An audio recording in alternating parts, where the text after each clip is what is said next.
You've powered up your Immortal, attempted Inferno countless times, but you still can't take down Lucifer. That's where we come in. My name is Kodiak, this is Legacy Gaming, and today we're sharing our best techniques for taking down bosses in 33 Immortals, and helping you put an end to the devil himself, Lucifer. Let's start with a bit of housekeeping to make sure you're doing everything possible to prepare for a final boss challenge. If this is one of your first times playing 33 Immortals, don't expect to defeat Lucifer your first few attempts, but don't get discouraged by failure either. That's all part of the process.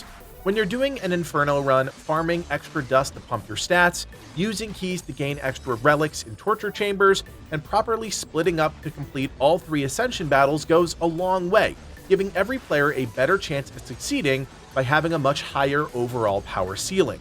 We go over a ton of these best practices and additional tips in our Wish I Knew Sooner video already live on the channel, so check that out after this if you're still finding things a bit confusing or difficult. Another useful resource every player needs to tap into is Virgil's Compendium, found at the top left of the Dark Woods. Here you can find details on status effects, core gameplay mechanics, enemies, and even raid boss mechanics, and all it requires is a little bit of reading. This is going to be even more useful as additional content gets added into the game, so get familiar with it. With that out of the way, let's talk about raid bosses in general. There are a couple things you need to be doing and looking out for to ensure, regardless of the session that you're in, your best chances of success. We'll start with the boss camera, something we're convinced most players are not making use of. As you play through Inferno, Purgatory, and beyond, you've likely gotten used to the camera being so close to your character. However, when you enter a boss arena, you get the option to switch between the regular combat camera and the boss camera. The boss camera allows you to zoom out and show a much wider view of the battlefield, ensuring you can see exactly where the boss attacks are going to hit, where you need to move to take down mechanics or specific enemies, and where allies are currently located throughout the fight. Most mechanics have extremely clear indicators telling you where to move to avoid damage, but if you're constantly zoomed in, you'll likely be one of those players running around like a chicken with its head cut off. The second major thing we need to talk about are the health bar and casting bar of the boss. All bosses have their health bar divided up into 10 health bars. Each time you deplete one of these health bars, everyone in the session will earn a reward from the chest to the top left of their own health bar. This includes things like Eternal Shards, Paragons, and keys for Purgatorio. Even if you don't defeat Lucifer, getting as far as you can still rewards you with valuable progression. Now, there's something even more important that you need to understand about the divided health bars. For every 3 health bars your session depletes, the boss will get staggered and transition phases. These aren't actual phases in regards to Lucifer, but his heart does visually change, and his wipe mechanic becomes more difficult to deal with. Here's the kicker. If a wipe mechanic is currently in the process of casting, if you can get the boss's health bar over that hump and into the next phase, the mechanic will immediately end. Sometimes it's straight up better to simply pump damage into the boss if you don't have the manpower to complete a mechanic in time. There have been countless runs that we've been on where we've had half of Lucifer's final health bar remaining before either a transition point or outright killing him, and if we had all just focused on attacking the boss, we'd have killed him. Yes, it's important to do the wipe mechanics, of course, but if you can deal damage and straight up avoid it entirely, your session should make that call and commit to it. Finally, before we get into Lucifer's wipe mechanics, let's talk about how to optimally deal damage and a few things that contribute to this. In between mechanics, you're free to pump damage into the boss, and you'll notice your co-op strike meter constantly increases as you deal damage in tandem with other players.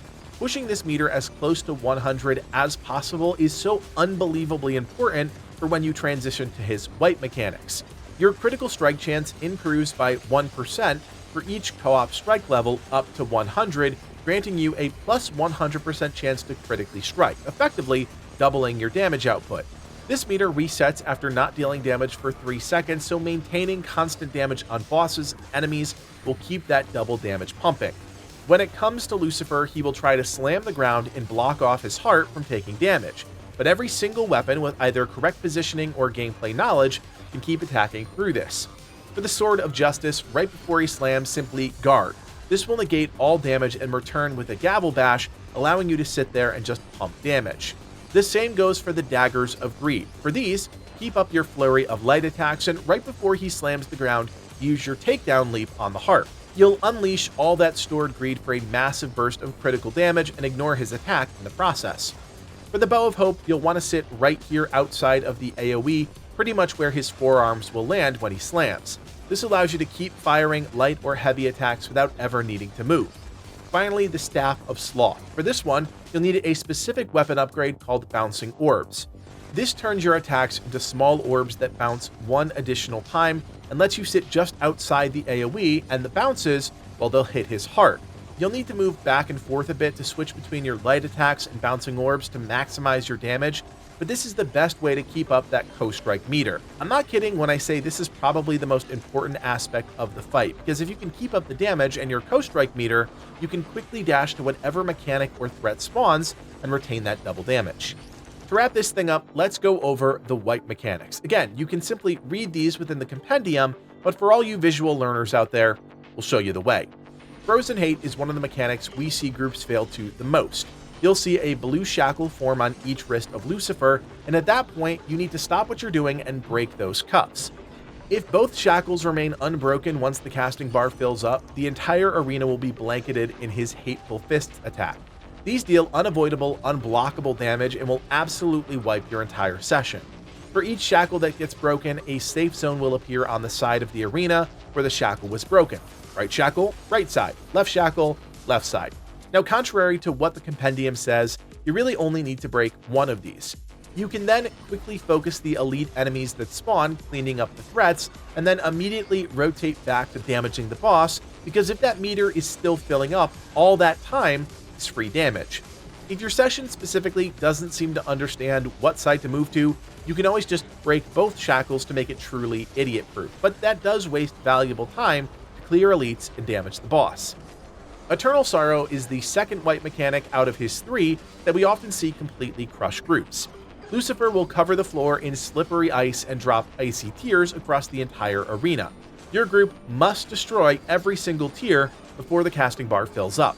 This is why we stress the importance of maintaining a high co-op strike meter, because in order to effectively tackle all of these in time, you'll need to work as a team, moving from one side of the arena to the other, breaking each crystal together to clear them most effectively.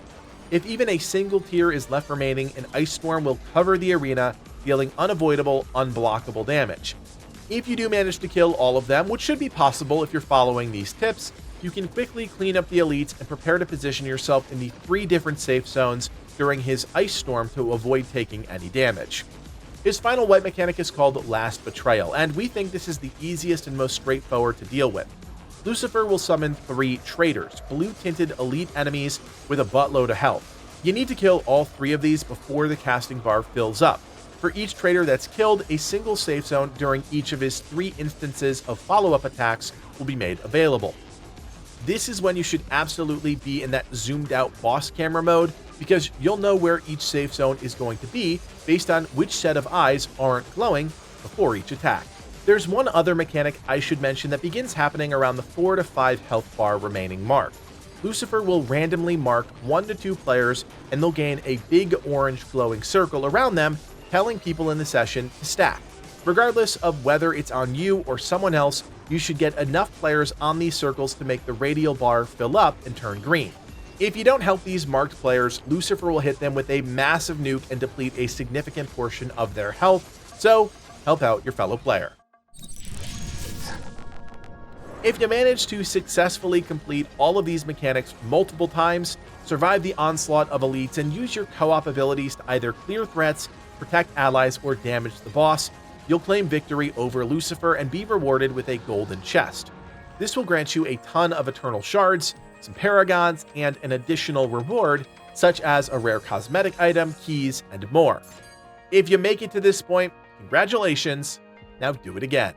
Friends, we hope this guide to not only Lucifer, but raid bosses in general helped you significantly. If you're enjoying 33 Immortals or just checking it out for the first time, consider giving us a like and subscribing to the channel. While you're at it, let us know if this guide helped down in the comment section below. My name is Kodiak, and from everyone here at Legacy Gaming, thanks for watching, and play on.